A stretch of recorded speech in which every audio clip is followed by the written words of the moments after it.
Hei, jeg heter Nina. Dette mitt syrom, og velkommen til en liten sneak peek på serien min, Nina Syrom. Men det som mener jeg at i dag så har jeg ikke et prosjekt, men jeg skal faktisk pakke ut en pakke og vise dere noen kommende prosjekter.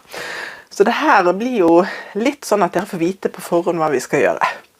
Jeg har fått pakke fra Stoff Dronning, så nå skal dere få bli med og se hva den inneholder. Jeg har nemlig gledet meg veldig til denne pakken, som inneholder både stoff og stæsj. Skal vi se.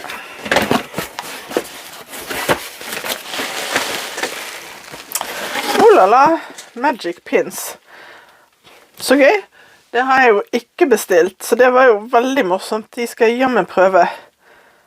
Lange, tynne knappenåler. Det ser jeg faktisk absolutt et behov for. For det jeg har ventet på veldig lenge, jeg tror sammen med hele Europa,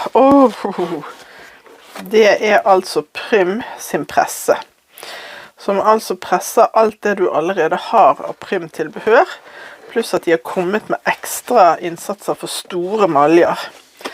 Jeg skal ikke pakke den ut når jeg skal gjøre det i en egen film. I dag skal jeg bare pakke ut pakken.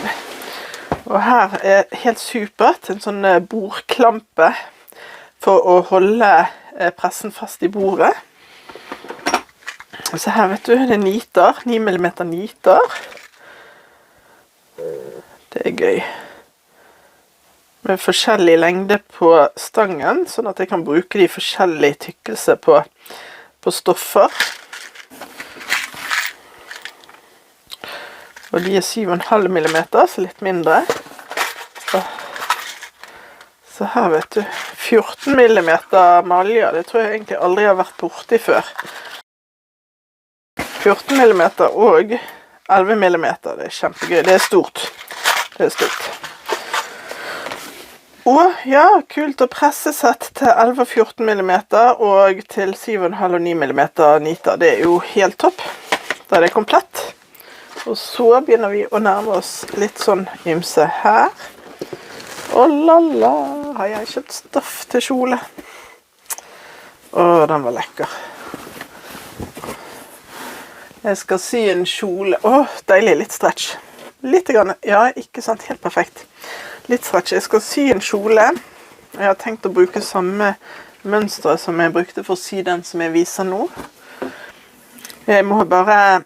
Den ble litt vid, den kjolen, så jeg skal ta inn litt av vidden igjen. Jeg la den kanskje litt for mye ut. Den har jeg kjøpt til kjole, og denne har jeg kjøpt til kjole. Det første var en viskose. Dette er også en viskose som ser ut som silke. Nydelig, nydelig. Det skal bli samme type kjole. Så kommer det kule. Jeg skal bare si det, at i september så skal jeg kjøre Samsøm på denne kåpen. Og den kåpen, altså, den har jeg sydd opp i regntøystoff og i softshell. Og på nettet så har jeg sett den sydd opp i ull.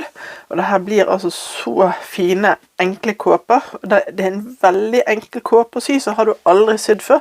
Så dette er absolutt noe å tenke å bli med på, altså. Dette er 60-25, Union 60-25. Når det kommer Samsung til dette i september, altså egentlig fra begynnelsen av august, så kommer det til å bli en rabattkode til de på nyhetsbrevet og inspirasjonsgruppen min, så de kan benytte seg av. Og jeg har nemlig tenkt å sy den opp i noe så gøy som et kviltet stoff. Og det er ikke så tjukt, så jeg tror det skal gå helt fint å sy denne. Og jeg ville sy den opp i et stoff som var egentlig helt forskjellig fra det som jeg kan vise bilder av senere. Den er sydd opp i, den blir helt topp. Og så er jeg spent på fôret, for det er jo litt sånn at fargevalg er jo vanskelig på nett, men det blir jo sånn som jeg ville ha det. Dette er altså et batikkstoff som er farget poplin. Det er litt smalere enn det som mønsteret ber om at du skal ha i mønsterbadet, så når vi kommer så langt så skal jeg gi dere stoff å bruke, sånn at dere vet hva dere bestiller. Men det blir veldig fint som fôr inn i denne. Skal vi se, her velter det ut. Og så er jeg litt spent på den stabiliseringen. H410. litt stretch i den retningen, ingen stretch i den retningen. Jeg har ikke vært borti den før. Den skal altså til kåpen. Og så kjøpte jeg den vanlige H180, som jeg bruker mye i skjorter og kjoler. Jeg kan ikke si jeg bruker den mye i kjoler, for jeg syr ikke mye i kjoler, men det håper jeg at jeg skal. Og knapper. Knapper til kåpen. Ja, for der skulle det være 7, så da helt topp. Ja, dette blir gøy. Vi skal ha en gøy høst. Da pakker jeg sammen. Så kommer det mer informasjon om alt dette her på senere tidspunkt. Og så kommer det helt egne filmer på hvordan du bruker denne.